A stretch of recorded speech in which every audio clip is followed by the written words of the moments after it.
जबकि वो हसीन भी है, खूबसूरत भी है। 3-4 दिन मुसलसल वो लड़की खड़ी रही, नहीं 1 हफ्ता मुकम्मल खड़ी रही। घर सब झुकाते हुए लौट रही है।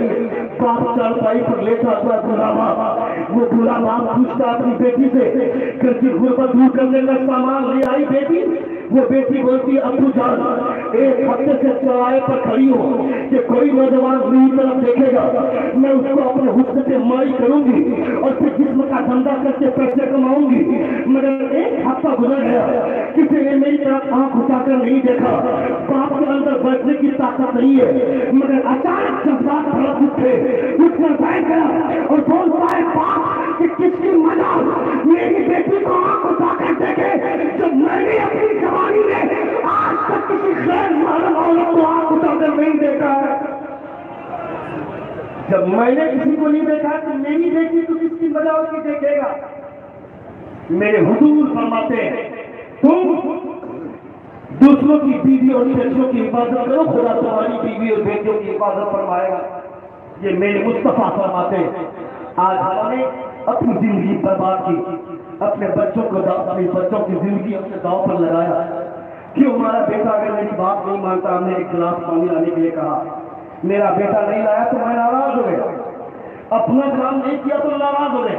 मगर मेरा बेटा फर्ज छोड़कर बैठा है और नहीं पढ़ी उसने, असर की नमाज नहीं पढ़ी, मगरिब नहीं पढ़ी, इशा नहीं पढ़ा, कोई नमाज नहीं पढ़ता, मगर फिर भी हम खुश हैं। ये हमको एहसास तक भी नहीं। क्यों आप अपने बेटों से नमाज पढ़ने के हवाले ये कौन पूछेगा?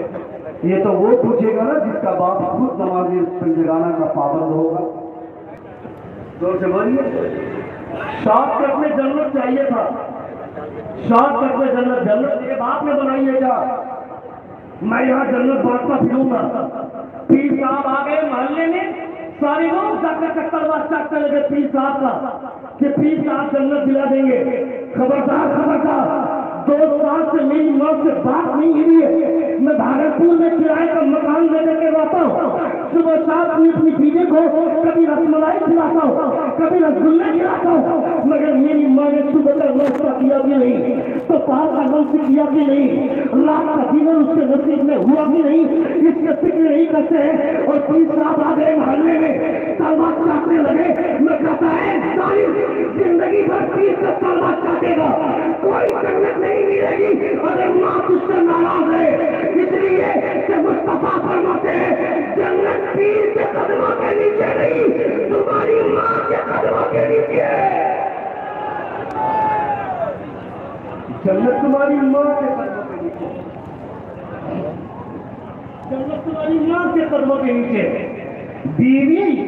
बीवी के साथ जाकर भागलपुर में रहेगा, दूसरी जगह शहर में जाकर के आईआरसी करेगा, मगर ये भी फिक्र नहीं कि मेरी माँ की हालत में किसकी परवाह नहीं है।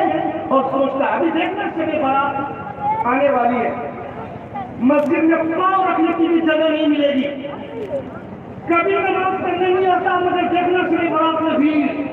और इमाम साहब के गुजरे में जाता है, कहता है इमाम साहब ये कभी नहीं आया। और साहब मेरे एक बार गया, इमाम के गुजरे में जाकर बोलकर चलिए, बता रहा है कि मैं आ गया हूँ, आप वहां बैठे हुए। इमाम साहब को मालूम है ना, तुमको नहीं मालूम, तुमको तो ऑफर चाहिए, 399 का रिचार्ज कराओ, 28 दिन तक अनलिमिटेड चलाओ, डाटा इस्तेमाल करो, तुमको ऑफर चाहिए। कि एक मरतबा शबे बारात में 12 रकात नमाज पढ़ो तो 12,000 साल की इबादत का सवाब। ये मेरे दिमाग में बात बैठ गई है, मगर ये समझ में नहीं आता कि ये जो 12 रकात पढ़ते ये नमाज नफ्ल है, और नफ्ल उसकी कबूल होती है जो फर्ज नमाजों को अदा करता है। ये तुमको समझाइए, समझ में ही नहीं आया। अगर सीम वालिद रहेगा तो उसमें रिचार्ज काम करेगा, सीम ही की वैलिडिटी खत्म हो गई तो रिचार्ज का किस काम। कंपनी में अगर कोई ड्यूटी कर रहा है, 8 घंटे ड्यूटी करेगा, 2 ओवर टाइम लगाएगा तो उसको बोनस मिलेगा, मगर 8 घंटे ड्यूटी की नहीं और 2 घंटा जाकर करेगा तो कौन सा बोनस मिलेगा उसको। इतना तो लॉजिक समझ में नहीं आता। एक रात में गया जाकर नमाज पढ़ने के लिए, मैं नहीं